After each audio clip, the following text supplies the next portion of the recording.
আমার নাম হলো শহীদ পাল।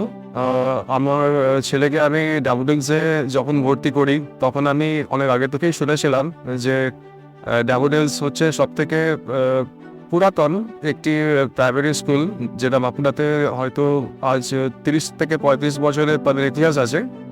এবং এটা একটা অন্যতম কারণ ছিল যে আমার ছেলেকে আমি এখানে ভর্তি করেছিলাম। আর দ্বিতীয়ত একটা কারণ ছিল যে এই স্কুলের যে পরিবেশটা ছিল সেটা আমার খুবই ভালো লেগেছিল যখন আমি এই স্কুলে প্রথম এসে দেখেছিলাম। তার পরবর্তীকালে যখন আমার ছেলে এখানে ভর্তি হলো আমি দেখলাম যে এখানকার যে ব্যবস্থা অত্যন্ত ভালো। এখানে যে ফ্যাকাল্টিস, যে সমস্ত ম্যাডামসরা এখানে পড়ান তারাও অত্যন্ত ভালো এডুকেটেড, তারা অত্যন্ত সন্তান মানে শিশুদের প্রতি অত্যন্ত যত্নশীল এবং খুবই ভালোভাবে তারা পড়াশোনা করানো আর কি বাচ্চাদেরকে।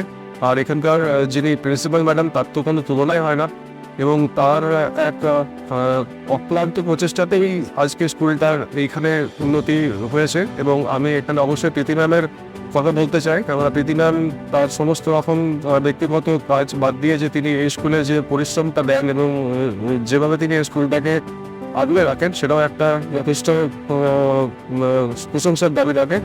আর আমার ছেলেকে আমি এই স্কুলে পড়িয়ে অত্যন্ত লাভবান হয়েছি। আমার ছেলে এখানে পড়ে সংস্কৃতি শিখেছে, কী করে বন্ধুদের সঙ্গে মিক্স আপ করা যাবে সেটা শিখেছে, সে ব্যবহার শিখেছে, সে গুরুজনদের প্রতি সম্মান করতেও শিখেছে। এবং এই সমস্ত কিছুই এই স্কুলের একটা অবদান রয়েছে যেটা আমার ছেলেকে পরবর্তীকালে একজন মানুষ হিসাবে দাঁড় করাতে হয়তো প্রচণ্ডভাবে সাহায্য করবে।